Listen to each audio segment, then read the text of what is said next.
The sharp crack of a slap resounded through the dining room, piercing as a gunshot as pain seared across my cheek. "I'm Jessica Ramsey," I stumbled back, my hand flying to the burning red mark on my face. The Thanksgiving turkey sat untouched on the table, as 12 pairs of eyes fixed on me in our Chicago home, some wide with shock, others gleaming with cruel satisfaction, all frozen in silence. Welcome to Renvenge Zinnia, where raw truths of courage and justice are unveiled by those who lived them. If this story of breaking free from domestic violence moves you, share it to inspire others, and let us know in the comments where you're tuning in from. Let's dive in. My husband Nathan, 42, stood over me, his hand still raised, chest heaving with rage. "Don't you ever embarrass me in front of my family again," he snarled, his voice dripping with venom. His mother Margaret, 68, smirked from her chair. His brother Stephen, 40, chuckled under his breath. His sister Rebecca, 37, rolled her eyes as if I deserved it.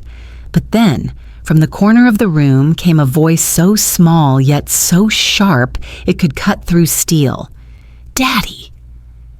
Every head turned toward my 10-year-old daughter, Amelia, who stood by the window with her tablet clutched against her chest.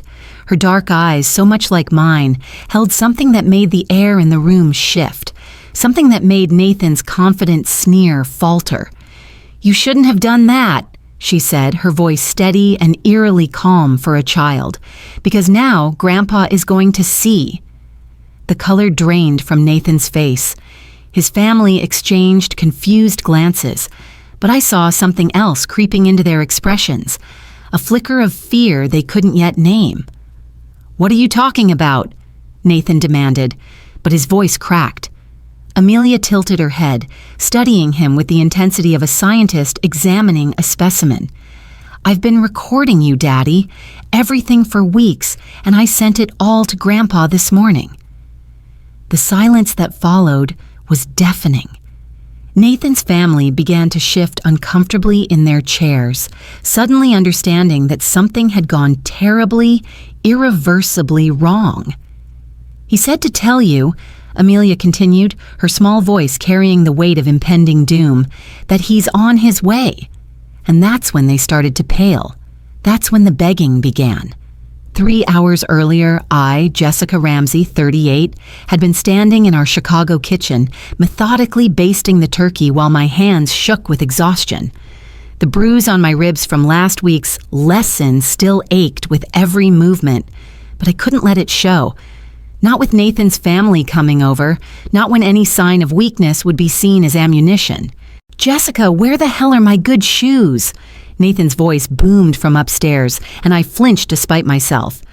"In the closet, honey, left side, bottom shelf," I called back, my voice carefully modulated to avoid triggering another explosion.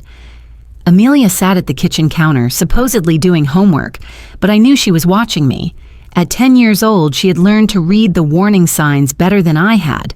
The set of Nathan's shoulders when he walked through the door, the particular way he cleared his throat before launching into a tirade, the dangerous quiet that preceded his worst moments. "Mom," she said softly, not looking up from her math worksheet, "are you okay?" The question hit me like a physical blow. How many times had she asked me that? How many times had I lied and said, "Yes, everything's fine. Daddy's just stressed. Adults sometimes disagree, but it doesn't mean anything." "I'm fine, sweetheart," I whispered, the lie bitter on my tongue. Amelia's pencil stilled. "No, you're not." Before I could respond, Nathan's heavy footsteps thundered down the stairs. "Jessica, the house looks like garbage. My mother is going to be here in an hour, and you can't even—" He stopped mid-sentence when he saw Amelia watching him. For a brief moment, something that might have been shame flickered across his features, but it was gone so quickly, I might have imagined it. "Amelia, go to your room," he said curtly. "But Dad, I'm doing homework like you." "Now." Amelia gathered her book slowly, deliberately. As she passed by me, she squeezed my hand, a tiny gesture of solidarity that nearly broke my heart. At the kitchen doorway, she paused and looked back at Nathan. "Be nice to Mom," she said simply. Nathan's jaw tightened. Excuse me? She's been cooking all day, even though she's tired, so just be nice. The audacity of a 10-year-old standing up to her father left Nathan momentarily speechless, but I saw the dangerous flash in his eyes, the way his hands clenched into fists. Amelia, go, I said quickly, trying to defuse the situation. She nodded and disappeared upstairs, but not before I caught the determined set of her jaw, so much like my father's when he was preparing for battle. That kid is getting too mouthy, Nathan muttered, turning his attention back to me. You're raising her to be disrespectful. She's just protective, I said carefully. She doesn't like seeing what? His voice dropped to that dangerous whisper that made my blood run cold. Are you telling her stories about us, Jessica? No, Nathan, I would never. Because if you're poisoning my daughter against me, there will be consequences. His daughter. As if I had no claim to the child I'd carried for 9 months, nursed through every illness, held through every nightmare. The doorbell rang, saving me from having to respond. Nathan straightened his tie and transformed instantly into the charming husband and son his family knew and loved.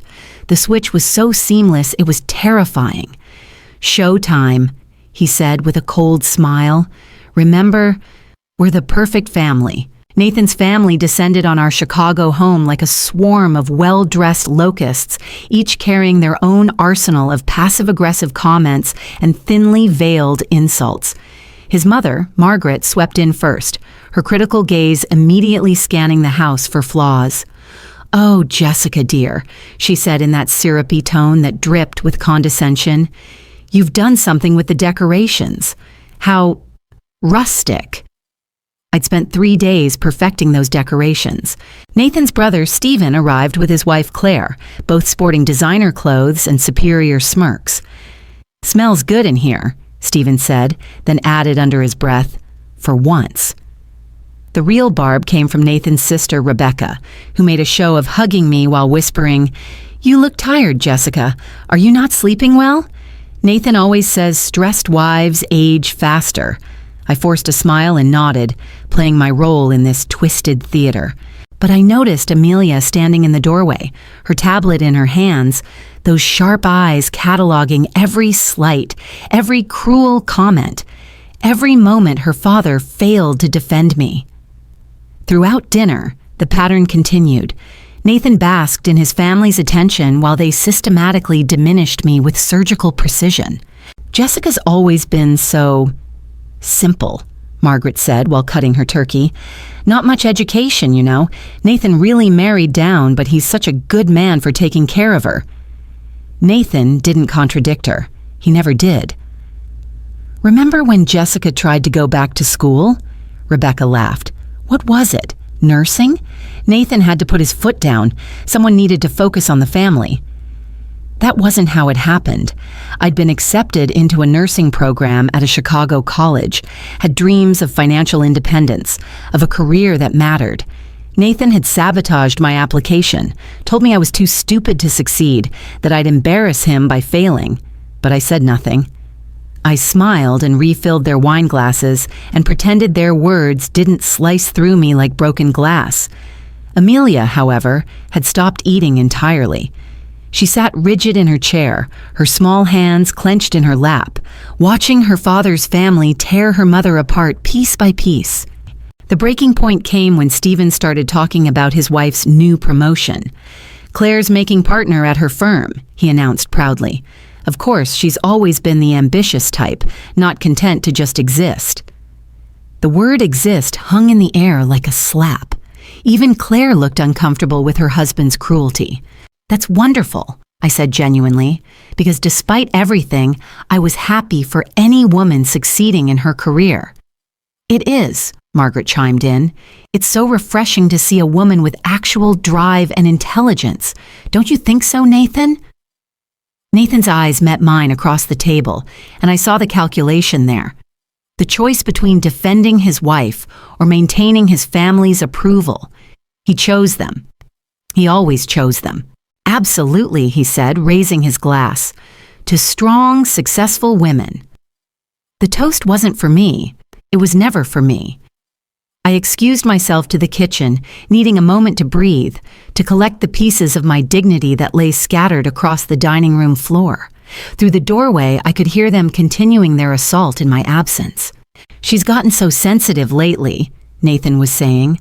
"Honestly, I don't know how much more drama I can take." "You're a saint for putting up with it," his mother replied.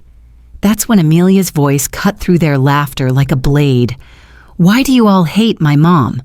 The dining room fell silent. "Amelia, honey," Nathan's voice was strained. "We don't hate." "Yes, you do," Amelia interrupted, her voice steady and clear. "You say mean things about her. You make her sad. You make her cry when you think I'm not looking." I pressed myself against the kitchen wall, my heart hammering in my chest. "Sweetheart," Margaret's voice was sickeningly sweet. "Sometimes adults have complicated—" "My mom is the smartest person I know," Amelia continued, gathering momentum. "She helps me with my homework every night. She builds things and fixes things and knows about science and books and everything. She's kind to everyone, even when they're mean to her, even when they don't deserve it." The silence stretched taut. "She cooks your food and cleans your messes and smiles when you hurt her feelings because she's trying to make everyone happy. But none of you even see her. You just see someone to be mean to." "Amelia, that's enough." Nathan's voice held a warning. "No, Daddy, it's not enough. It's not enough that you make Mom sad. It's not enough that you yell at her and call her stupid. It's not enough that you hurt her." My blood turned to ice. She'd seen more than I thought, more than I'd ever wanted her to see. I heard a chair scrape back violently. "Go to your room now." Nathan's voice was deadly quiet. "I don't want to." I said now. The sound of his palms striking the table made everyone jump. That's when I rushed back into the dining room, unable to let my daughter face his anger alone. "Nathan, please," I said, stepping between him and Amelia. "She's just a child. She doesn't understand." "Doesn't understand what?" His eyes were blazing now, his composure finally cracking in front of his family. "Doesn't understand that her mother is a pathetic, weak—" "Don't call her that." Amelia's voice rose, fierce and protective. "Don't you dare call my mom names." "I'll call her whatever I want," Nathan roared, advancing on both of us. "This is my house, my family, and I'll—" "You'll what?" I found myself saying, my own breaking point finally reached. "Hit a 10-year-old in front of your family? Show them what you really are?" The room went deadly silent. Nathan's family stared at us, pieces of a puzzle clicking into place. Nathan's face contorted with rage. "How dare you," he whispered. "How dare you make me look like what you are?" The words tumbled out before I could stop them. Like someone who hurts his wife, like someone who terrorizes his own child.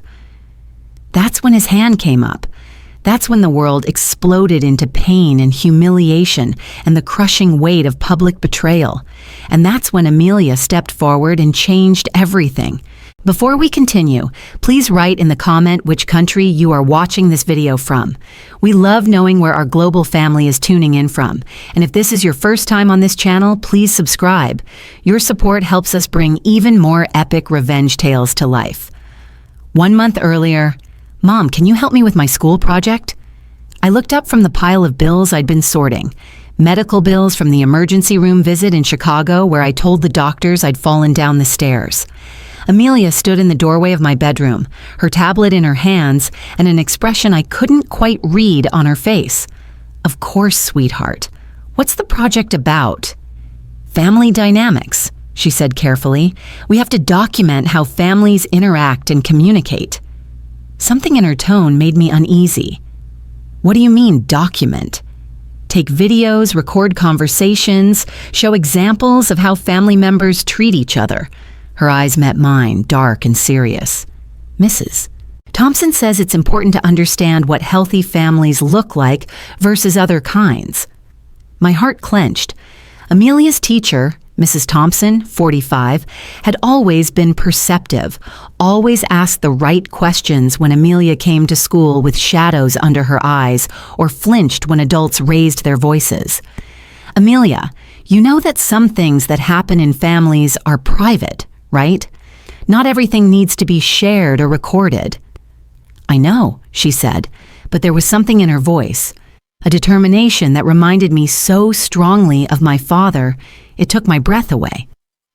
But Mrs. Thompson says documenting things can be important for understanding, for protection. The word protection hung between us like a loaded weapon. That night, after Nathan had screamed at me for buying the wrong brand of coffee and slammed the bedroom door so hard it shook our Chicago house, Amelia appeared in my doorway. "Mom," she whispered. "Are you okay?" I was sitting on my bed, holding an ice pack to my shoulder where he'd grabbed me, leaving finger-shaped bruises that would be hidden under long sleeves tomorrow. "I'm fine, baby," I lied automatically. Amelia stepped into the room and closed the door softly behind her. "Mom, I need to tell you something." Something in her voice made me look up. She seemed older suddenly, carrying a weight no child should bear. "I've been thinking," she said, climbing onto the bed beside me, "about my project, about families."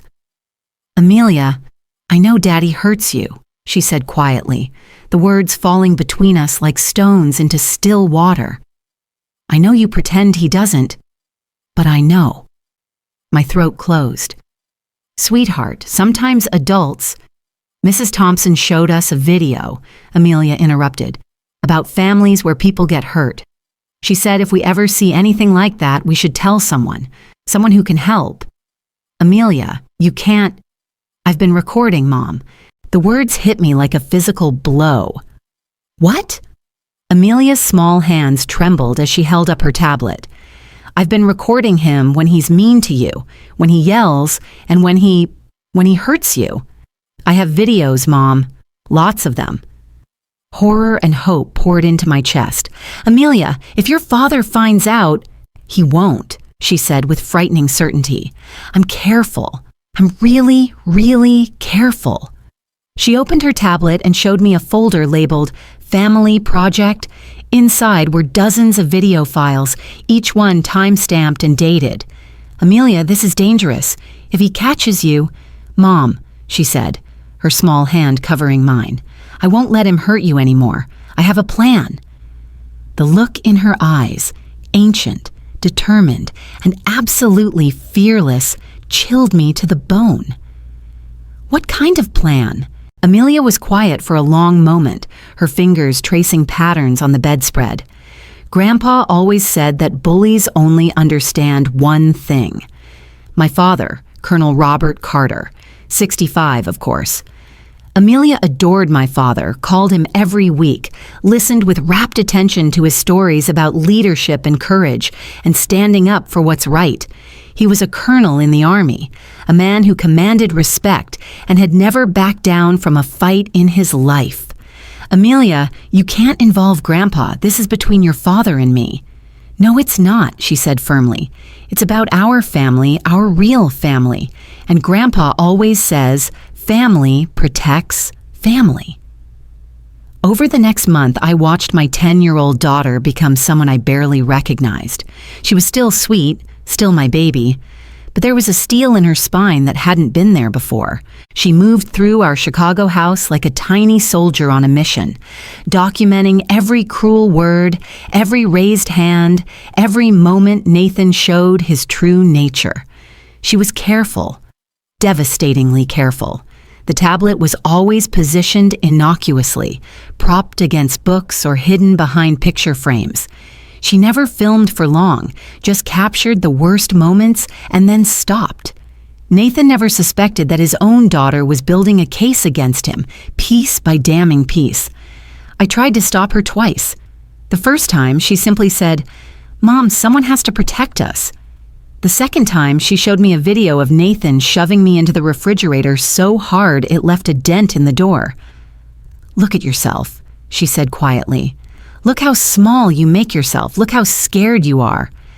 In the video, I was indeed cowering, trying to make myself invisible as Nathan towered over me, his face twisted with rage over something trivial. I'd forgotten to buy his specific brand of beer. "This isn't love, Mom." Amelia said with heartbreaking wisdom. Love doesn't look like this. 2 weeks before Thanksgiving, Amelia made her first call to Grandpa. I only found out because I walked into her room to say goodnight and heard her small voice through the door. Grandpa, what would you do if someone was hurting Mom? My blood froze. I pressed my ear to the door, holding my breath. What do you mean, sweetheart? My father's voice was gentle but alert, the way it got when he sensed trouble. Just hypothetically, someone was being mean to her, really mean. What would you do? There was a long pause. Amelia, is your mom okay? Is someone bothering her? It's just a question, Grandpa, for my school project. Another pause. Well, hypothetically, anyone who hurt your mother would have to answer to me. You know that, right? Your mom is my daughter, and I will always protect her. Always, even if it was someone in our family. Especially then, my father's voice was steel. Family doesn't hurt family, Amelia. Real family protects each other. Okay, Amelia said, and I could hear the satisfaction in her voice. That's what I thought. The next morning, Amelia showed me a text message on her tablet. She'd sent my father a simple note. Starting to worry about Mom, can you help? His response was immediate. Always. Call me anytime. I love you both. He's ready, Amelia said simply. Ready for what? Amelia looked at me with those ancient eyes. To save us. The morning of Thanksgiving, Amelia was unusually calm. While I rushed around making last-minute preparations in our Chicago kitchen, she sat at the breakfast table, methodically eating her cereal and watching Nathan with an intensity that should have been disturbing in a child. Nathan was already on edge. His family's visits always brought out the worst in him. The need to appear in control, the pressure to maintain his image as the successful patriarch. He'd already snapped at me 3 times before 9 a.m., once for using the wrong serving spoons and twice for breathing too loudly.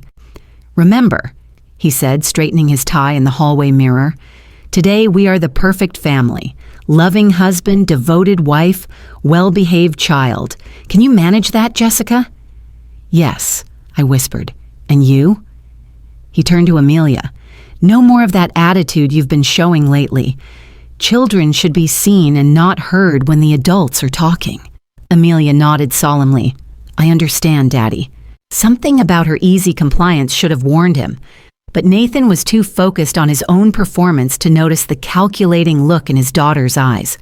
His family arrived in waves, each member bringing their own special brand of toxicity. They settled into our Chicago living room like they owned it, immediately beginning their ritual of subtle humiliation. Jessica, dear, Margaret said, accepting a glass of wine, you really should do something about these gray roots. Nathan works so hard to provide. The least you could do is take care of yourself. Nathan laughed. Actually laughed. Mom's right. I keep telling her she's letting herself go. I felt the familiar burn of shame. But when I glanced at Amelia, I saw her small fingers moving across her tablet screen. I'm sure she was recording. The afternoon continued in much the same vein. Every time I entered a room, the conversation would shift to subtle digs about my appearance, my intelligence, my worth as a wife and mother. And every time Nathan either joined in or remained silent, his complicity more devastating than outright cruelty. But Amelia was documenting it all. During dinner, as Nathan carved the turkey with theatrical precision, his family launched into their most vicious attack yet. You know, Stephen said, Claire and I were just saying how lucky Nathan is that you're so accommodating, Jessica. Some wives would make a fuss about, well, everything. What do you mean? I asked, though I knew I shouldn't have. Rebecca giggled. Oh, come on, the way you just take everything. Never fight back. Never stand up for yourself. It's almost admirable how completely you've surrendered. She knows her place, Nathan said, and the cruel satisfaction in his voice made something inside me finally snap. My place, I repeated, my voice barely above a whisper. Jessica! Nathan's voice held a warning, but I couldn't stop. 3 years of accumulated humiliation, of swallowed pride, of protecting my daughter from a truth that was destroying us both. It all came pouring out. My place is to cook your food and clean your messes and smile while your family tells me how worthless I am. My place is to disappear while you take credit for everything I do and blame me for everything that goes wrong. Nathan's face went white, then red. Jessica, stop, now. My place is to pretend I don't see Amelia watching while you... That's when he stood up. That's when his hand came up. That's when everything changed forever. The slap echoed through the room like thunder. Time seemed to slow as I stumbled backward, my cheek burning, my vision blurring with tears of pain and shock. But it wasn't the physical pain that destroyed me. It was the look of satisfaction on his family's faces, the way they nodded as if I'd finally gotten what I deserved. Nathan stood over me, breathing hard, his hands still raised. "Don't you ever embarrass me in front of my family again," he snarled. The dining room was silent except for the sound of my ragged breathing and the tick of the grandfather clock in the corner. 12 pairs of eyes stared at me, some shocked, others satisfied, all waiting to see what would happen next. That's when Amelia stepped forward. "Daddy." Her voice was so calm, so controlled, that it sent chills down my spine. Nathan turned toward her, his anger still blazing, ready to unleash his fury on anyone who dared challenge him. "What?" he snapped. Amelia stood by the window, her tablet clutched against her chest like a shield. Her dark eyes, my eyes, were fixed on her father with an intensity that made the air in the room shift. "You shouldn't have done that," she said, her voice steady and eerily calm for a child. Nathan's anger faltered for just a moment, confusion flickering across his features. "What are you talking about?" Amelia tilted her head, studying him with the cold assessment of a predator sizing up its prey. "Because now Grandpa is going to see." The change in the room was immediate and electric. Nathan's confident posture crumbled. His family exchanged confused glances, but I saw something else creeping into their expressions, a flicker of fear they couldn't yet name. "What are you talking about?" Nathan demanded, but his voice cracked on the last word. Amelia held up her tablet, the screen glowing in the dim dining room light. "I've been recording you, Daddy, everything for weeks." Margaret gasped. Stephen choked on his wine. Rebecca's fork clattered to her plate. But Amelia wasn't finished. "I recorded you calling Mom stupid. I recorded you shoving her. I recorded you throwing the remote at her head. I recorded you making her cry." Her voice never wavered, never lost that terrifying calm. "And I sent it all to Grandpa this morning." Nathan's face went through a series of colors, red to white to gray, as the implications hit him. My father wasn't just Amelia's beloved grandfather. He was Colonel Robert Carter, a decorated military officer with connections throughout the Chicago military community, the base, and the legal system. "You little..." Nathan started toward Amelia, his hand raised. "You wouldn't," Amelia said, not moving an inch, "because Grandpa said to tell you something." Nathan froze mid-step. "He said to tell you that he's reviewed all the evidence. He said to tell you that real men don't hurt women and children. He said to tell you that bullies who hide behind closed doors are cowards." The tablet chimed with an incoming message. Amelia glanced at the screen and smiled, a smile that was all teeth and no warmth. "And he said to tell you," she continued, her voice dropping to a whisper that somehow carried more menace than any shout, "that he's on his way." The effect was immediate and devastating. Nathan's family began talking at once, voices overlapping in panic. "Nathan, what is she talking about? You said they were just arguments. If there are videos, if the Colonel sees, we can't be associated with..." Nathan held up his hands, trying to regain control, but the damage was done. The mask had slipped, and his family was seeing him clearly for the first time. "It's not what it sounds like," he said desperately. "Amelia's just a kid. She doesn't understand." "I understand that you hit my mom," Amelia said, her voice cutting through his excuses like a knife. I understand that you scare her. I understand that you make her feel small and worthless because it makes you feel big and important.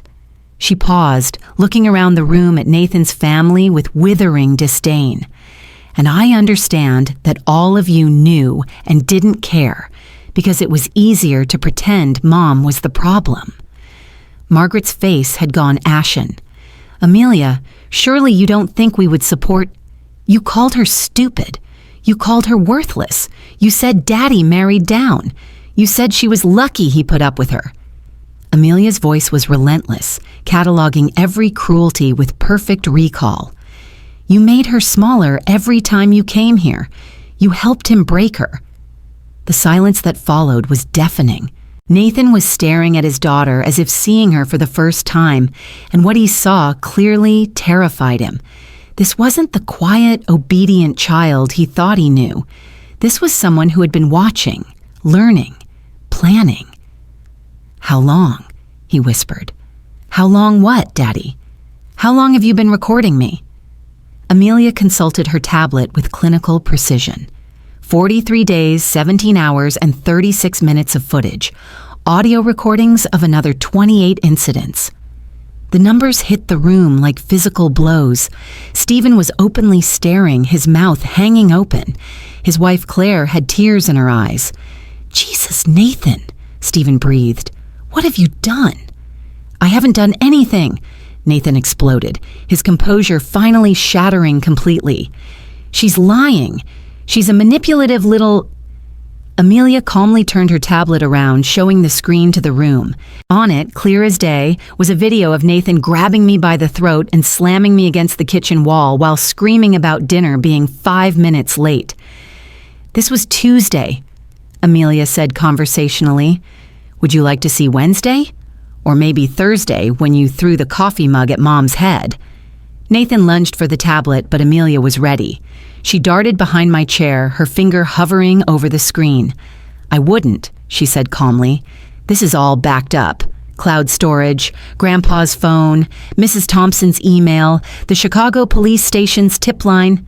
Nathan froze. The police? Grandpa insisted, Amelia said matter-of-factly. He said documentation is important for when bad people need consequences. That's when we heard it. The rumble of engines in the driveway, car doors slamming, heavy footsteps on the front porch. Amelia smiled. He's here. The front door didn't just open. It erupted inward as if blown apart by the force of righteous fury itself. My father, Colonel Robert Carter, 65, filled the doorway like an avenging angel, his military bearing unmistakable even in civilian clothes. Behind him stood 2 other men I recognized from base functions in Chicago, both officers, both wearing expressions that could have melted steel. The dining room fell silent except for the sound of Margaret's wine glass shattering on the floor. Colonel Robert Carter surveyed the room with the cold efficiency of a man who had commanded troops through war zones. His eyes took in everything, my red cheek, Nathan's guilty posture, his family's stricken faces, and Amelia standing protectively beside me with her tablet still clutched in her hands. Colonel Carter, Nathan stammered, his bravado evaporating like smoke. This is unexpected. We weren't... Sit down, my father said quietly. The command carried such authority that Nathan actually took a step backward, but he didn't sit. Sir, I think there's been some misunderstanding. I said, sit down. This time, Nathan's knees buckled, and he collapsed into his chair. His family remained frozen, afraid to move or speak. My father stepped into the room, his companions flanking him like honor guards. Amelia, he said gently, his voice transforming completely when he addressed his granddaughter. Are you all right?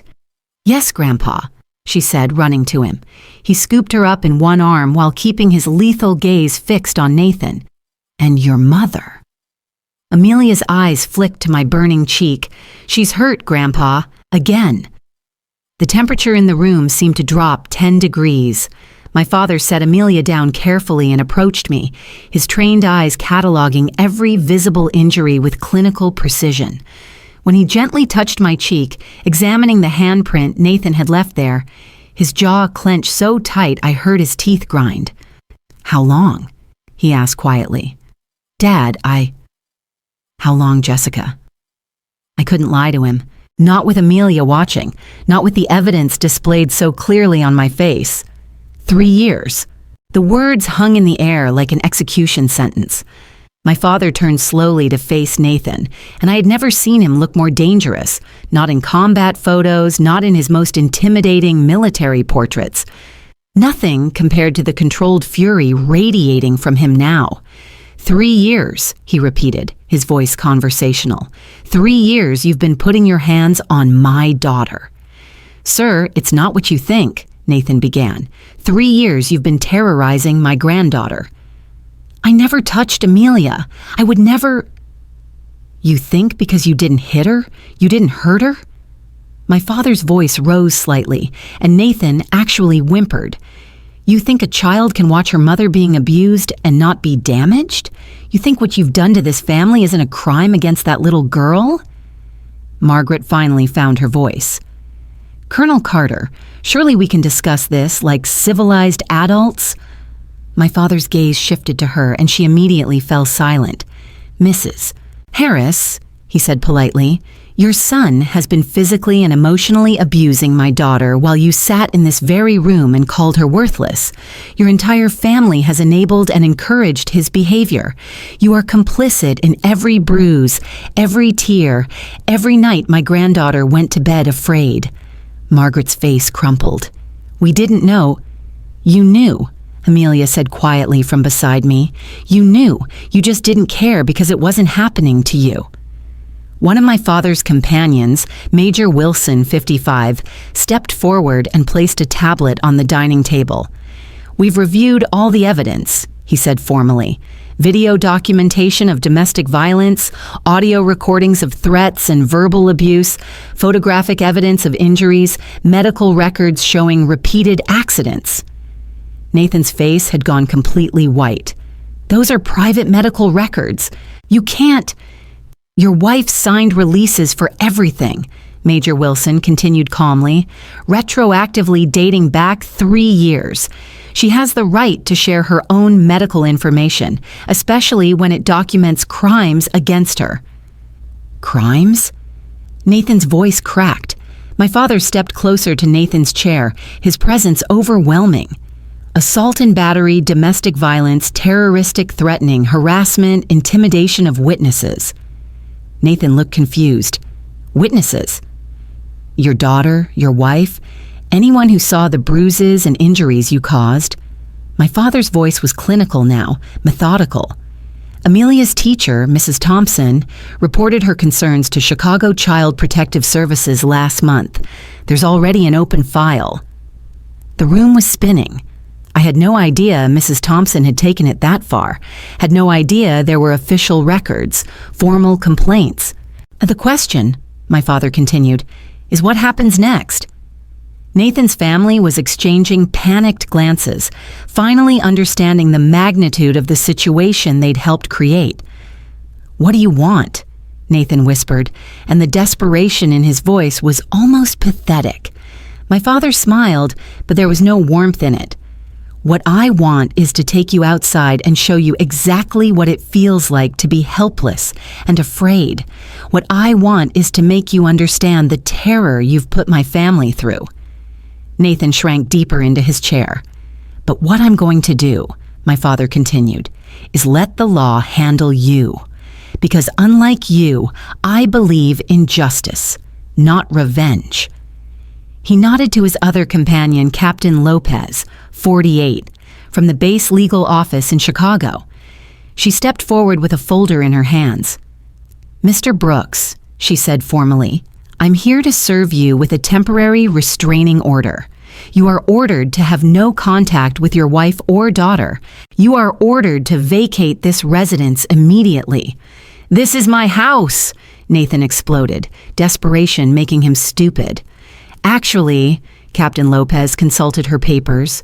"The house is in both your names, but given the circumstances and the evidence of domestic violence, your wife has been granted temporary exclusive occupancy." Nathan turned to his family, looking for support, but found only horrified faces turned away from him. "Mom," he pleaded, "you can't believe—" "I've seen the videos, Nathan," Margaret said quietly, tears streaming down her face.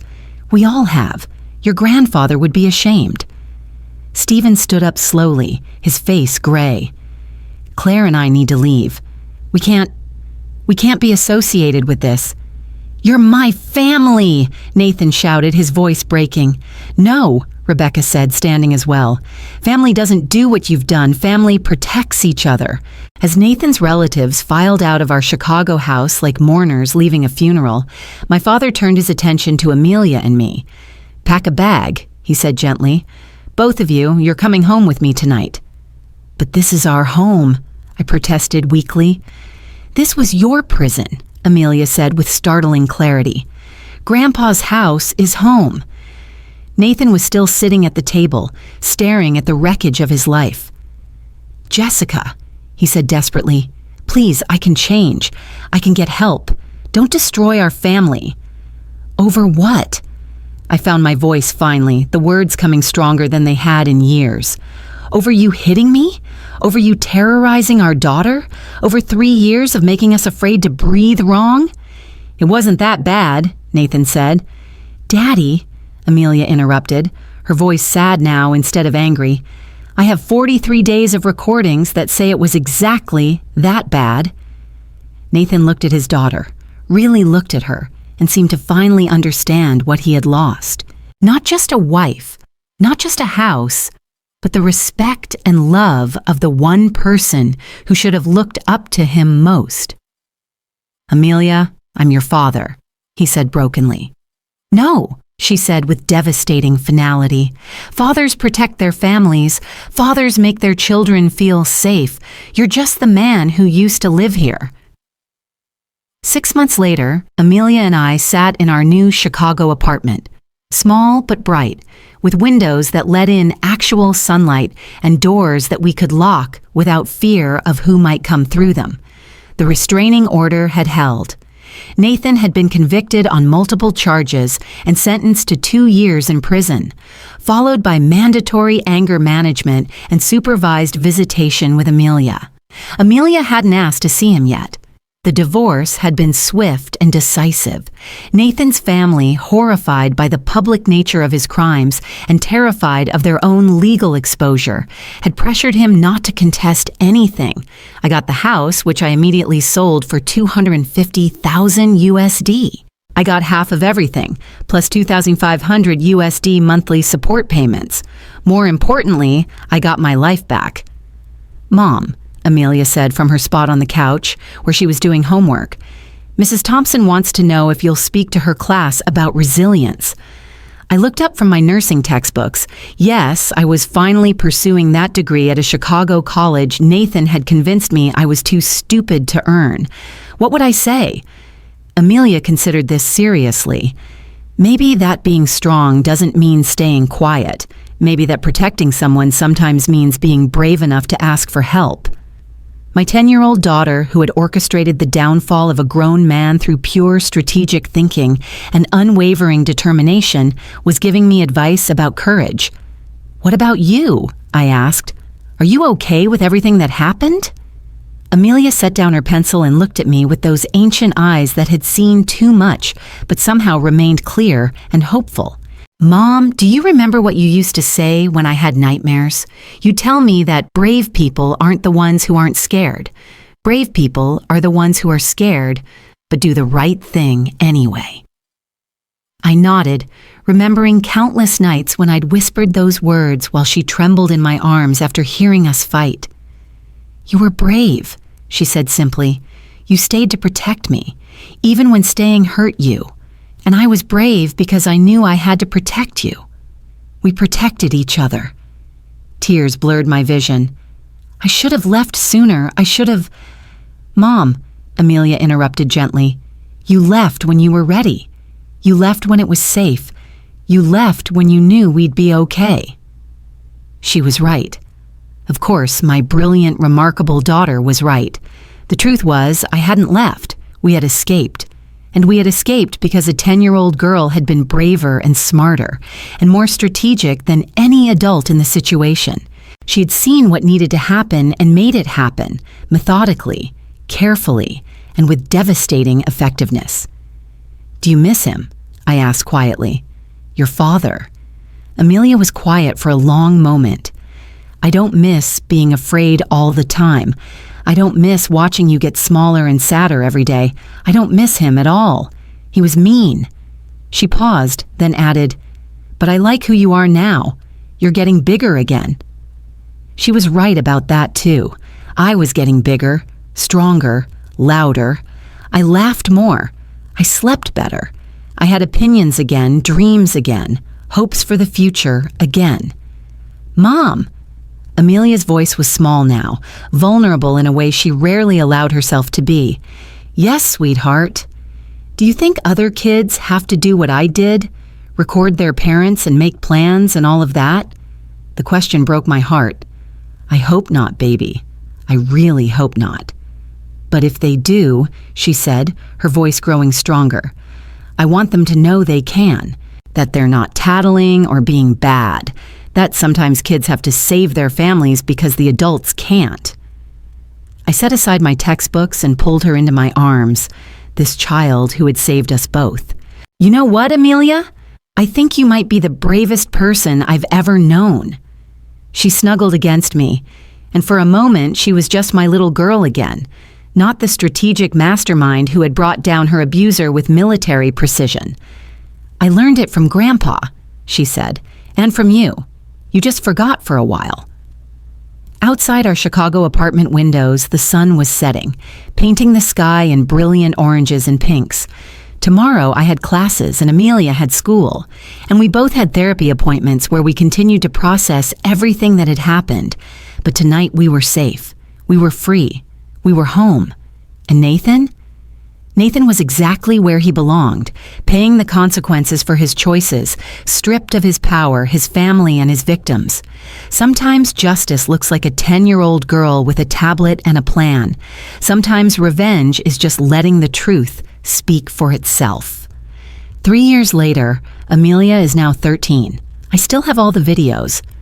Mom thinks I deleted them after the trial, but I didn't. They're stored in 3 different places now, encrypted and password protected. Mrs. Thompson, who's now Principal Thompson, taught me about digital security and evidence preservation. She says I have good instincts for justice.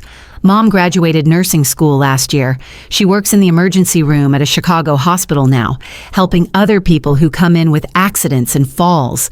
She's good at seeing the signs, good at asking the right questions, good at helping people find their courage. She tells them about a little girl who saved her family with an iPad and a lot of patience. Grandpa says I have the makings of a good soldier. He's teaching me about leadership and strategy and standing up for people who can't stand up for themselves. Nathan, I don't call him Dad anymore, and he knows better than to ask me to, gets out of prison next year. He writes me letters sometimes, asking for forgiveness, asking for a chance to be a father again. I don't write back. Mom says I might change my mind when I'm older, when I have more perspective. Maybe she's right, but right now, I remember everything. I remember being 10 years old and watching my mother shrink a little more each day. I remember making a choice to save us both. And I remember that bullies only understand consequences. He had 3 years to learn what consequences feel like. Whether that's enough time for him to become a better person, well, that's up to him. But he'll never get the chance to hurt us again. I made sure of that. Sometimes at school, kids ask me about what happened. The story made the Chicago local news for a while. 10-year-old documents father's abuse, leads to conviction. Most kids think it's cool that I helped catch a bad guy. Some kids ask me if I feel bad about getting my dad in trouble. I tell them I didn't get him in trouble. He got himself in trouble by making bad choices. I just made sure those choices had consequences. Mrs. Thompson says that's a very mature way to think about it. Mom says that's a very me way to think about it. Grandpa says that's a very Carter way to think about it. Carters protect their own, and they don't back down from bullies. I think they're all right. Last week, a girl in my class, Lily, 13, told me her stepdad hits her mom. She asked me what she should do. I gave her my old tablet, the one with the good camera, and taught her how to use the recording app. Just remember, I told her, you're not tattling. You're gathering evidence, and evidence is power. She nodded very seriously, the way I probably looked when I was 10 and making my own plans. Will you help me? She asked. Yes, I said without hesitation, but you have to be very, very careful. Because that's what we do. That's what our family does. We protect each other, and we protect people who need protecting. And bullies learn that the Carter family doesn't forget, and we don't forgive people who hurt the ones we love. We just make sure they face consequences. If this story moved you, share it to raise awareness about domestic violence and the power of standing up for what's right. Give it a thumbs up, subscribe for more stories of courage and justice, and let us know in the comments how Amelia's bravery inspired you. Click the box on the left for another powerful story. Together, we can make a difference. Thank you for watching.